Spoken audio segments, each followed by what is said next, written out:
Hi there, and welcome to a special edition of the Gersnet Weekly Podcast, the independent Rangers podcast, which is made for fans by fans, and where all the content is free.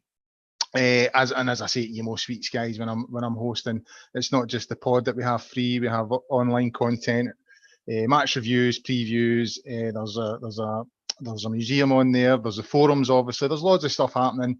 So get yourself on there. It's an extra special edition of the pod this week. A variety of circumstances. One being that Ross was basking so much and pumping Celtic on Sunday night show that we didn't cover it. And lockdown has put a few of us in a position, we're working from home and stuff like that, so we have a wee bit more time to give you more content. So we thought we would do a wee sort of half-hour preview of tomorrow's game against Standard Liege in the Europa League. We have over 3,000 subscribers now, so if you're listening to us for the first time, then please subscribe and like and pass the message on social media. I should give you a wee a heads up to the show that Ross hosted on Sunday. It's looking like it's going to be our most popular show so far in terms of hits. And people listening to it. So get on to it if you haven't listened to it so far. It is an hour of pure joy. The podcast is live at the moment, live on YouTube. It's Wednesday night, the night before the game. However, it will be available to download and stream on a variety of platforms as always, including Acast, iTunes, YouTube, Castbox, Stitcher, and Spotify. We've only got one guest tonight. As I said, it's just a wee quick sort of preview of the big game tomorrow as we start our Europa League campaign for the third year in a row under Steven Gerrard, and that's Alex Anderson. How are you, Alex? Are you looking forward to the game tomorrow night? I really am, Colin, yes. Although, to be honest with you, I think we're kind of conning the listening public out there by telling them it's a preview of tomorrow night's show, and we're really just going to do 29 minutes of recapping Saturday's events, and then at the end, and it was, by the way, it's a 5-6 kick-off tomorrow, right, and then that's it. Standard Liege playing red and white, I mean, I must admit, obviously watched the game on Saturday, and since lockdown started, I've tried to, I'm someone who, if I look at a salad, I put on weight kind of thing. So with so much time in my hands, I really was conscious that if I wasn't careful in terms of what I was eating and what I was drinking, I would ballooned in terms of my weight. So I've kind of, I've cut back on my eating. I'm sort of eating less meat, and I've cut back on the alcohol quite a bit, especially through the week. I don't touch it. And I must admit, I woke up on Sunday rough as toast. It is the roughest I have felt in a long time. It was worth it. Even my missus sort of commented on sort of how much I was drinking on Saturday, but it was worth it. What about you? How did you enjoy the game on Saturday? The easy cure for me was don't go to bed. I realised when I was taking Twitter photographs of the latest Hoff I was having, and that's a sign, isn't it? Every Rangers fan I could think about it. You know what I mean? But I think you've got to ask yourself. I mean, I think there was a fantastic show for the boys on Sunday night, but you've got to ask yourself, Colin, if you're still sober enough to string a sentence together and appear in a podcast after this performance on Saturday, are you a real Rangers man? I mean, come on.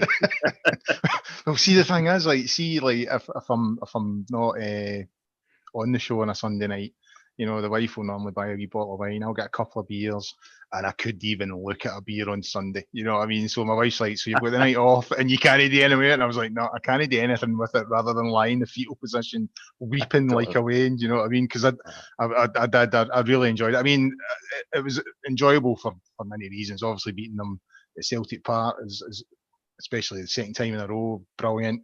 I think it's you that's pointed out on Twitter quite a few times that Steven Gerrard hasn't won the first Old Firm game of the season since he came here, and now he's got that off his back.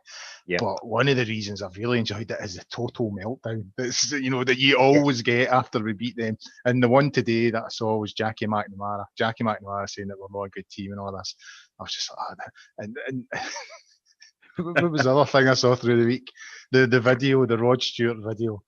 Have you seen that? I couldn't. I was just wanting the bevy. I was wanting to kind of surf the buzz of the bevy. That would just sobered me up instantly. I just saw a hint of it. I was like, get me away from that straight away. Honestly, and I do believe that a Celtic employee appears on the video. I won't name names, but you're just like, just inject it straight into my veins. But yeah, I've kind of suffered a wee bit. Even on Monday, I was still feeling a wee bit tender, but it was worth it after I that. think that's when you know you're doing the business and things are really turning around. Finally, it's when you're starting to get more and more excuses, and that old thing where Celtic fans and some former Celtic employees get to the point where they're actually rubbishing their own performance as a way of slagging ours.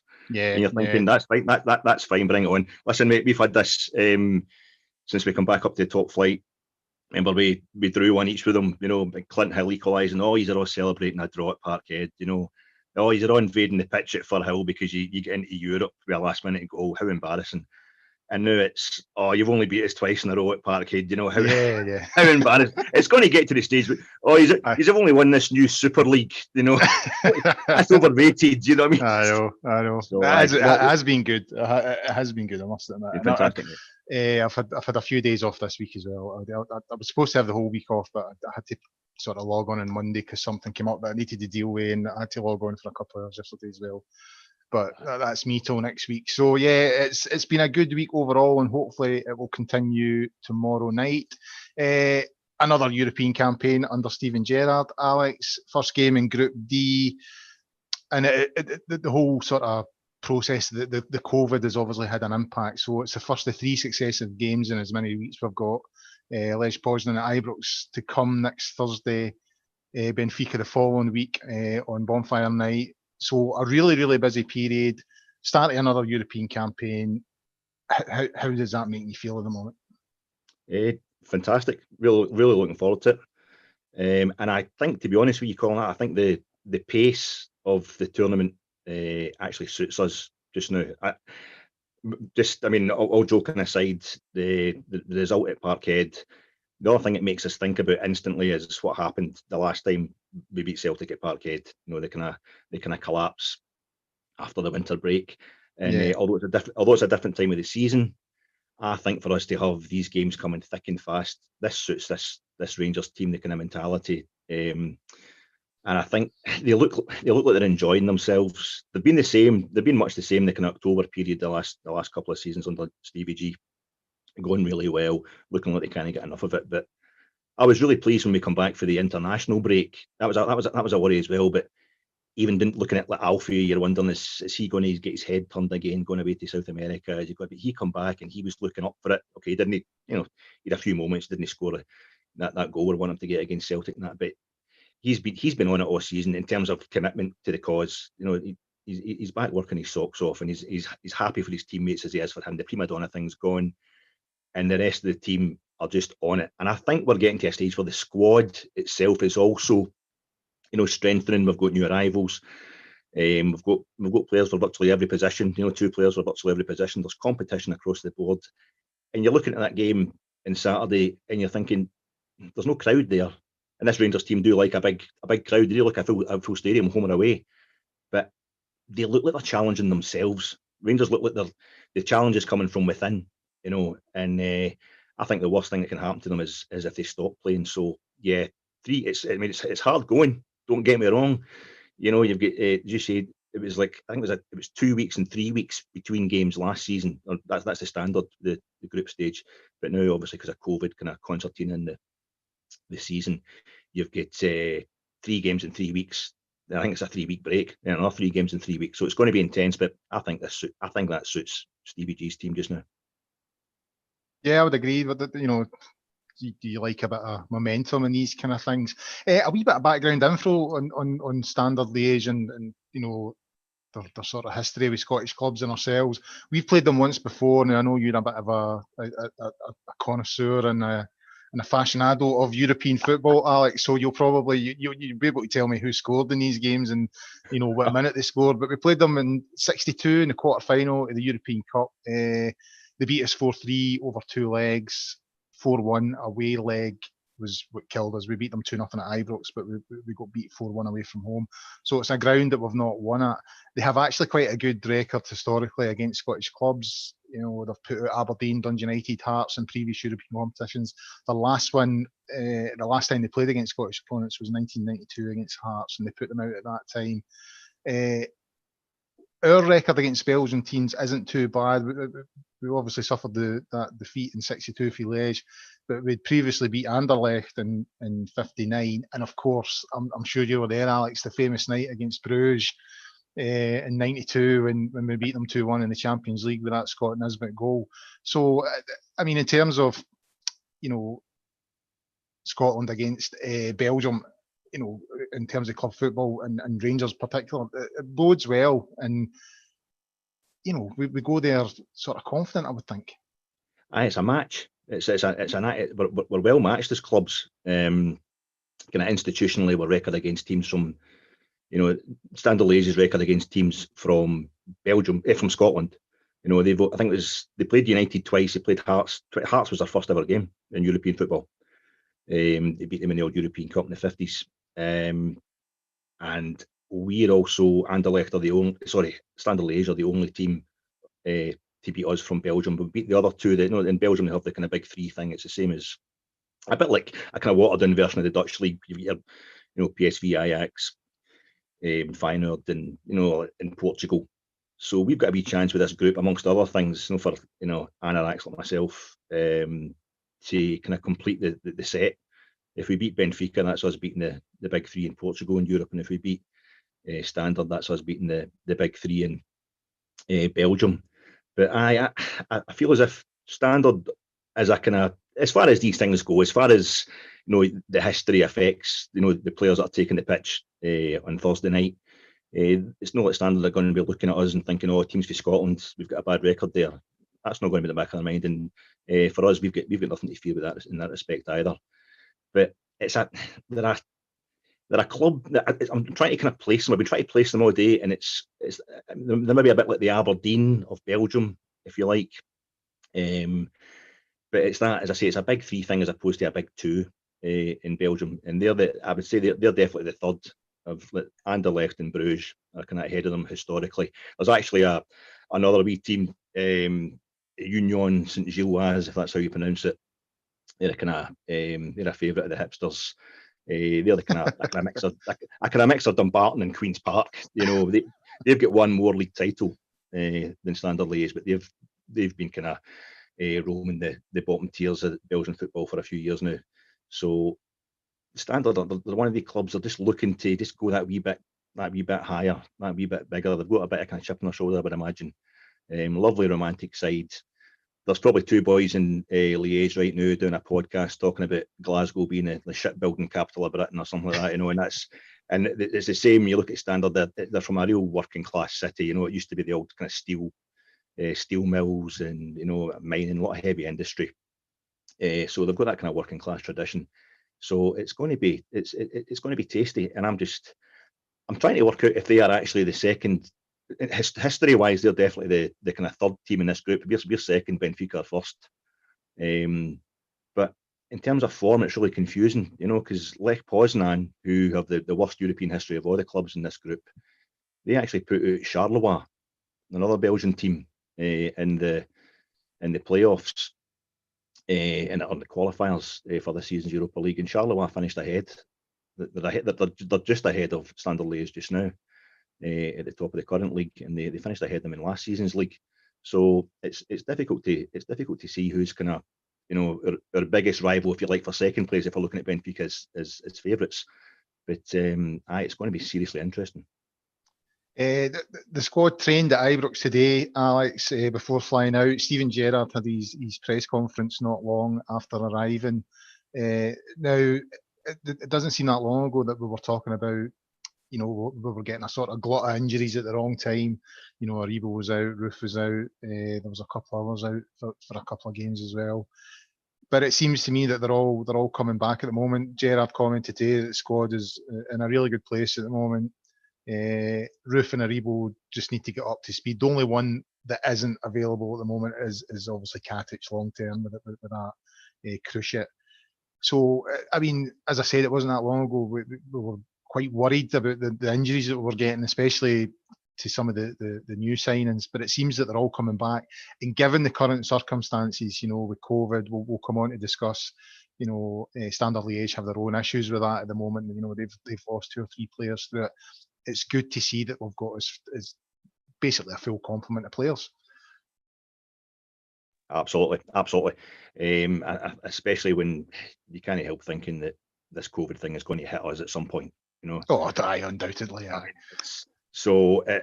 It's not just a case of you want the full squad there just for backup for your normal injuries and suspensions. You want it there for COVID cover, and also you want to exploit the hell out of it while we don't have COVID to get ourselves the momentum that we need. To get ahead of the game for when it does cause us setbacks on the park, which it inevitably will. No, I'm really pleased with the squad. The way it's going just now, Colin. I think we're absolutely we're in as good a position as we have been since 2012. As I say, I think that's playing a big part in the kind of the attitude that you're seeing from the team just now. And as many of these players as we can get fit and back as possible is just to our advantage. I noticed today as well that young Leon King, he's only 16. He trained with the squad today. I noticed that Jordan Campbell was saying on Twitter there was a possibility or a suggestion that he may travel as part of the 23-man squad. Now I can't see him if he has travelled. I'm not quite sure at the moment, but I can't see him getting any game time. But it's good to see young guys like that getting exposure to the sort of preparation process for big games like that. As we were talking about off air just before we come on there, this is going to go one of two ways. Is that you're either looking at, as you say, getting a young boy educated in the Rangers way, in the Steven Gerrard way, bringing him on for the future, or he's going to bring us in some money. You're looking at another Billy Gilmour scenario. If he's that good, that young, you see the downside of that is we might not be able to hang on to him. But if he's that good, that young, we could be, getting some seriously needed funds. And I just say that because of the general kind of COVID situation. There's still teams down south and across the big leagues in Europe that are paying silly money for players, while the most other clubs are trying to kind of cut the cloth just now. But I think it's also important, and nobody will know this, like Steven Gerrard, that talk about the club died in 2012, a lot of nonsense, but the infrastructure was hit really terribly, and there's been a rebuilding process, and you've got to kind of future-proof ourselves as well, and to have young boys like that going along on these games and just absorbing the atmosphere and seeing what it is to be a Rangers player in a winning squad, doing it home and away. That's something that hopefully, if we keep this boy, he can pass on to, players in the future. We saw it all through the kind of the banter years. You're wanting Kenny Miller and Chris Boyd and guys like that to come back in and kind of tell the rest of these new players that we're signing what it's all about. And the other way of doing that is getting young boys and just immersing them in what it's all about. Yeah, aye. As I said, I don't think he'll get any game time, but I always think it's good to get young players in as early as possible. But as you said, we discussed off air that the minute I think any club in Scotland produces a real talent, there's always that fear will they actually play for the first team. That Billy Gilmour situation you were talking about earlier. But I was quite pleased to see that someone like that, trained with the squad this morning. It gives them that wee bit of exposure. In terms of the starting 11, Alex, now, I think Gerrard's probably in as healthy a position as he's been. The club, the players are playing well. Squad is full complement. He's got the sort of problems that a manager would want in terms of selecting his first 11 for tomorrow night. Two players I want to focus on though, because they've previously played in Belgium. That's Hagi and Roof. Now Roof is obviously getting back up to speed.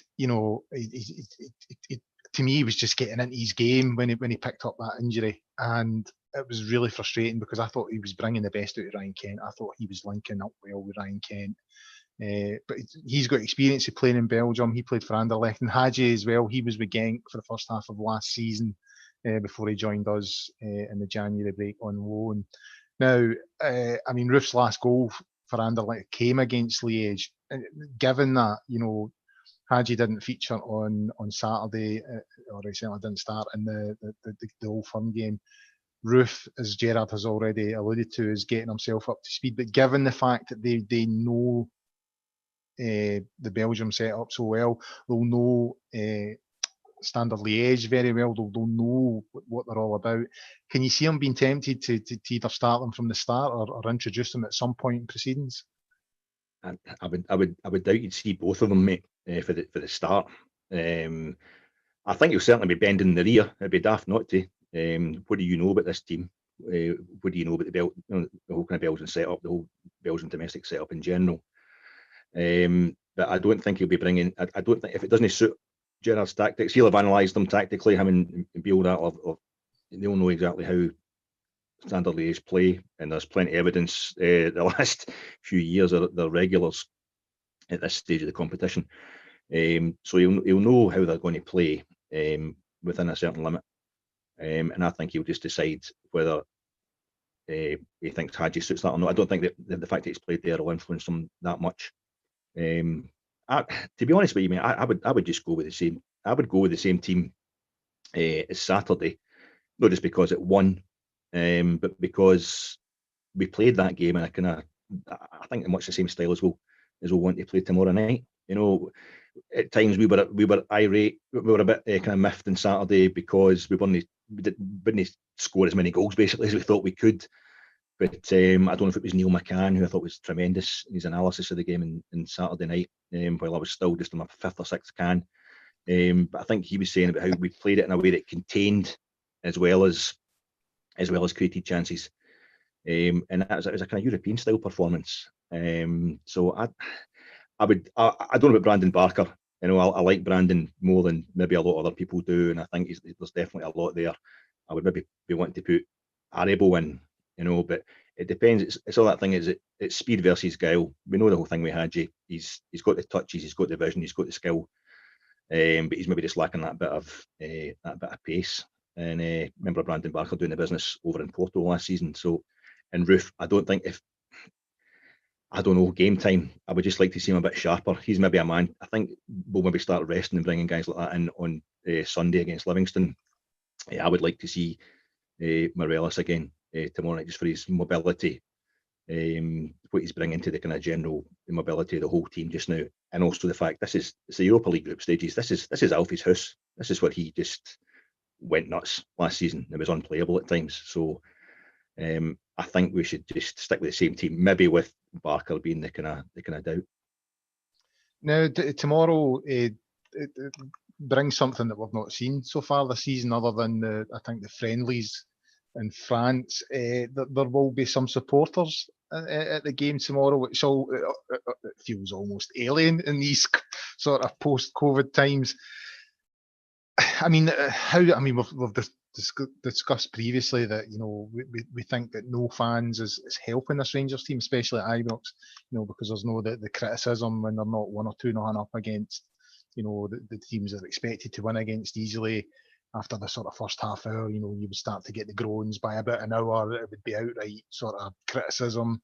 And some of the players sort of shrunk a wee bit. So this is going to be the first time that we've had that. I tend to think that we react to it away from home fairly well. That's been proven in you know, previous games in Europa League under Steven Gerrard. But how do you think that could impact the game tomorrow? I mean, I think just from a watching it point of view, it's going to be so much better, you know, to have an atmosphere that isn't piped in, or you know the TV company do it. What Celtic done on Saturday was quite funny. I thought, I must admit, piping in the Rebel songs and all that sort of stuff. But I mean, it is going to feel a wee bit more like a proper football game, which is surely a good thing, and you would hope the players would react to them. I think it's just nice to see fans back in the ground. Do you know how many is going to be there, Colin? Is it one of these? I've no idea. I just saw that Steven Gerrard mentioned it in his presser. They were looking forward to fans being back in it. But I did notice, I didn't really watch it. It was on in the background when I was talking about the house. The Juve game was on last night. Aye. And I was making the dinner. My boy actually popped his head into the kitchen. He says, "There's fans in that ground. What's going on?" Yeah. And I think that was Moscow. And it wasn't anywhere near full to capacity, obviously, but I would say it was maybe 30-40%. So I think there could be a decent amount of supporters in tomorrow, and that'll give it something. Well, it's just, I think I don't really know. You need to look into how the Belgian government's kind of dealing with these things. I watched a few of the Champions League highlights for last night, and ironically or coincidentally, Bruges, the champions, who Liege scored a last-minute injury time equaliser against on Saturday at home. They won late on against Zenit St. Petersburg in Russia, and that's a massive stadium. Zenit have got a new stadium, and it looked like maybe there was 10,000 there. You had a situation where in Paris, PSG were playing Man U, there was nobody there, but yet Rennes, different part of the country, but it's another French team, they had 5,000 in, and they had they've got a kind of 30 to 35,000 capacity stadium, so it was creating a bit of atmosphere there. But I just thinking back on it, I think maybe only Leipzig were the only kind of team last night who had a crowd in who actually won, and I'm worried. I think if it's one of these ones where you've got enough fans in to make the ground seem a bit depressing. If it's a small crowd, and that the Stade Maurice Dufresne has got a reputation for producing an atmosphere, but it kind of sums up Standard Liege to me. It's one of the stadiums. It's got 3 tiers on 3 sides of the stadium, which makes it sound like massive. But it's the total capacity is 29,000. The top tier goes right the way around the 3 sides, but there's these kind of big gaps like we used to have between either side of the government stand. Yeah. Below that, and it looks like the kind of place, if it's packed, the atmosphere's jumping and it's going to inspire the home team. But if it's kind of half empty, it's exposed and it's windy, and it could get a bit depressing if we play our cards right. And you know what the Rangers supporters are like. If there's a chance of getting in, we're going to have bodies in there tomorrow night in the crowd. And if we end up making more noise, it's just going to create the general sense of confusion. I think it'll be more confusing in that kind of situation for the home side than it is encouraging for them. And I'm all right with that. I think I'd be more worried if it was completely empty or completely full. Kind of halfway house. Ourselves, we've been at Ibrox when I was like maybe it's less than half full. It can be quite depressing for the home side. So it can be. Yeah, doesn't bother me, mate. Doesn't bother me. But I think just to see fans in again would be good. And on that comment about Rangers fans being there, I don't think there's any doubt about that. I think we'll have a contingent in there tomorrow. I have heard that a certain supporters club's going to be in there, but I won't name them. But I think it was Alan McCoy that said if he played in the Moon, Rangers fans would get there. There's a game on tomorrow night. There would have been fans there anyway. There's fans have travelled to the away games so far anyway, even although they can't get in. The ground's open. It's an absolute certainty that there's going to be Bears in there tomorrow. So I mean, I think it's good. You know what I mean? It's something that I think we've needed for a wee while. And I'm not talking about the players here. I'm just talking about the game in general. Seeing fans back in the ground and not having this sort of false atmosphere sort of piped into it. So.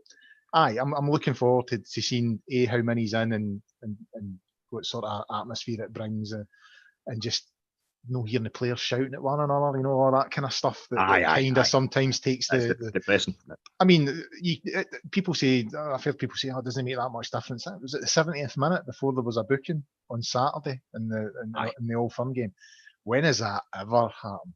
What I mean?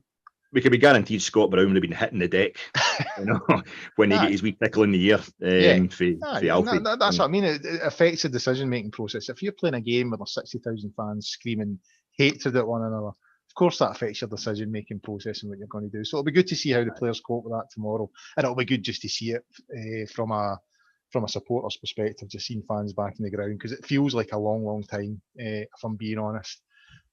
Too long. Too long, I know.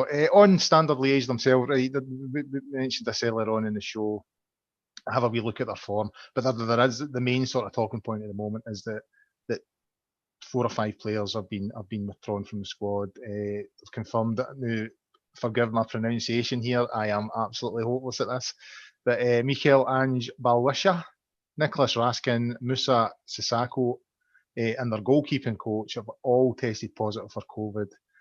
So the 3 players are obviously out, and Damjan Pavlovic and Abdul Faisal Tabsoba, I'm doing well here, they've tested negative, but they've had to withdraw from the squad because they've had close contact with the 3 people who have tested. So you're looking at 5 players that are missing from that squad. Now, looking at some of their stats today, I was sort of looking at some of those players today in terms of appearances in Europe for Standard Liege.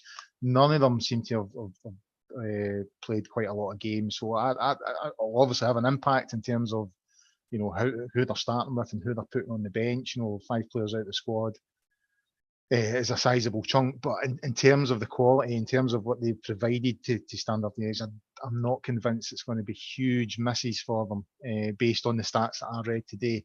But you would think it might have an impact on tomorrow's proceedings. How do you? I mean, if we were missing 5 players, I suppose we'd be like, oh, you know, that's a bit grim. So how do you think Liege will be looking at that?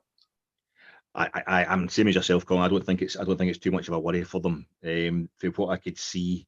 And thank God it's the one that's easiest to pronounce. Nicholas Raskin was the only fella who's a regular, and he's only been a regular this season. They're all about 19 years old. These guys.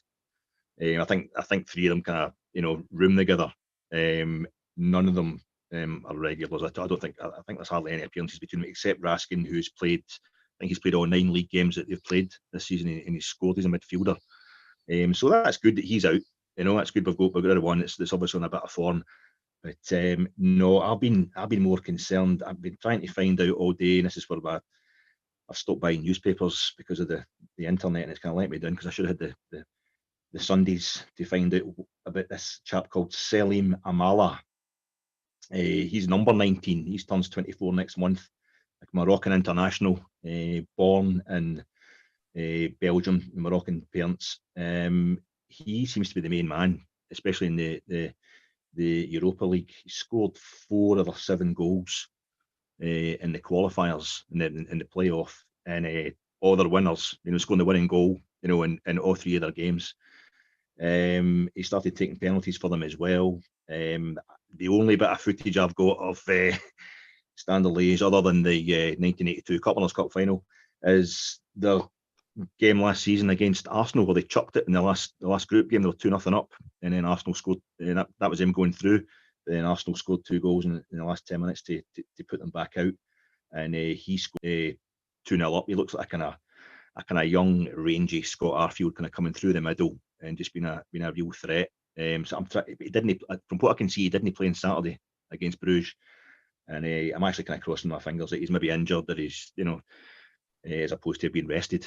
I can't see him rest him in a big derby game, so he's a guy I don't want to see. He would be the guy to look out for. But I don't see anything generally about Liège that we can't cope with, other than the fact that they're regulars like ourselves. You know? Yeah. I mean, I thought the comment you made earlier on about being a good match of clubs, I think that's a fair comment. I mean, in terms of form in Europe, they're inconsistent. They're on a decent run of form at the moment, but they've only won 8 of the last 18 Europa League home group games.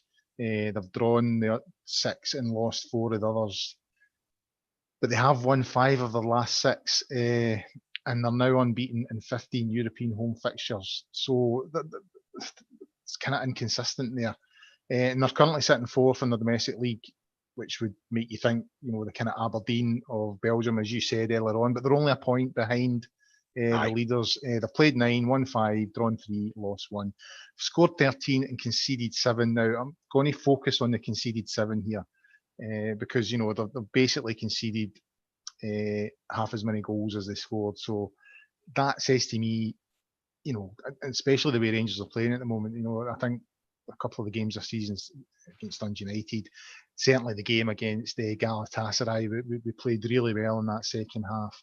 You know, we've shown that if we turn up and play our A game, we can get at most teams, and that, you know, to concede that amount of goals gives me the impression that if we play well tomorrow, we've got a good chance of scoring. Yes, but a good chance of scoring, and you're just expecting us not to concede and not to concede that many. I'm basically going into this game with the same kind of mindset I was having to force on myself the last kind of quarter of an hour or so on Saturday, where the only thing to fear is just kind of fear itself. Now you're so used to being under the cosh, you're so used to Celtic Park being a hard place to go to, you're trying to kind of protect your emotions. You don't want to get confident because it comes back to bite you in the arse. And I must admit, this just seems to suit Rangers. This kind of game, we're slight underdogs because we're away from home. But Standard Liege, I know we're actually in the same situation again. The match-up, we've no lost a home game in the group stage, in the last 2 seasons, and we're also slightly improving. It's that thing, the first season under Gerrard in the group stage, great draw with Villarreal, with 10 men for a lot of the game. We beat Rapid Vienna, kind of poor draw with Spartak Moscow. Last season, we're beating Feyenoord, we're beating Porto, and the poor result was like a last-minute equaliser from Young Boys Bern. So our record speaks for itself as well. And the only thing that's bothering me is it's almost like a percentages thing, like it's just got to happen. The games in the Europa League, we've won 2 games by 2 goals, but when we get beat, it's by 1 goal. When we draw, it's intense as anything, like the games the games away to Villarreal, away to Porto, away to Feyenoord. It's just tight all the time, and it's fantastic because it's epic more than tight. It's just great fun because we're always in it. We're never at it. We're never at the group stages. We're never at any game. We're never really that far clear either. We never really put anybody away when it gets to this stage, which is it's not a problem. And I just feel as if it's time for our first away win under Gerrard, but like in the group stages. But also it could be time for our first scalping.